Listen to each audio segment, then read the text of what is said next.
Menguak harta kekayaan, Komjen Agus Andrianto ditunjuk jadi Wakapolri 6 tahun tak lapor harta kekayaan. Terjadi perubahan di internal Polri. Kapolri Jenderal Polisi Listio Sigit Prabowo mengangkat Komjen Agus Andrianto yang semula menjabat Kabareskrim menjadi Wakil Kapolri. Sementara jabatan Kabareskrim diserahkan kepada Komjen Wahyu Widada yang semula menjabat Kaba Intelkam Polri.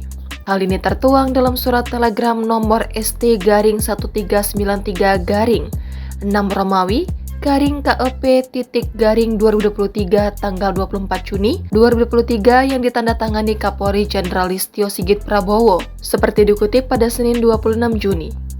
Hal tersebut pun membuat dirinya menjadi sorotan publik termasuk harta kekayaannya.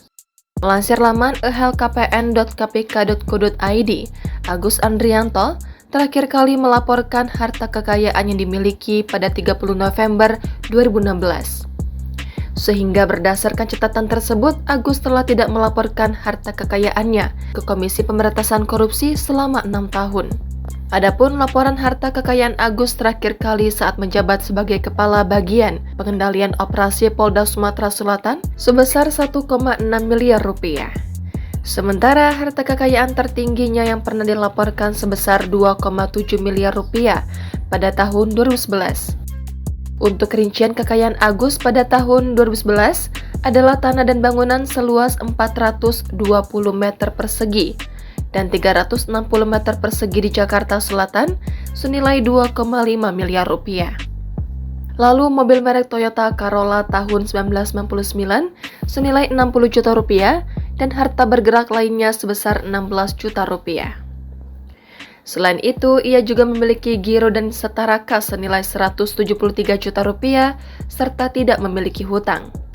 Adapun Komjen Agus Andrianto telah menjabat sebagai Kepala Bareskrim Polri sejak 18 Februari 2021. Ia merupakan Kabareskrim pertama di era Kapolri Jenderal Listio Sigit Prabowo. Agus Andrianto juga pernah bertugas sebagai Polres Lampung Selatan, Kasat Serse Polrestabes Medan, hingga Kapolres Metro Tangerang. Ia juga pernah menjadi Wakapolda Sumatera Utara pada tahun 2017 dan menggantikan Brigjen Adi Parawato yang diangkat menjadi Kepala Biro di Asrena Polri. Pada 2018, Agus Andrianto lantas ditunjuk menjadi Kapolda Sumatera Utara dan menggantikan Irjen Paulus Waterpauw. Agus Andrianto lantas dipilih menjadi Kepala Badan Pemeliharaan Keamanan pada 6 Desember 2019. Ia menggantikan Firly Bahuri yang dilantik sebagai Ketua Komisi Pemberantasan Korupsi.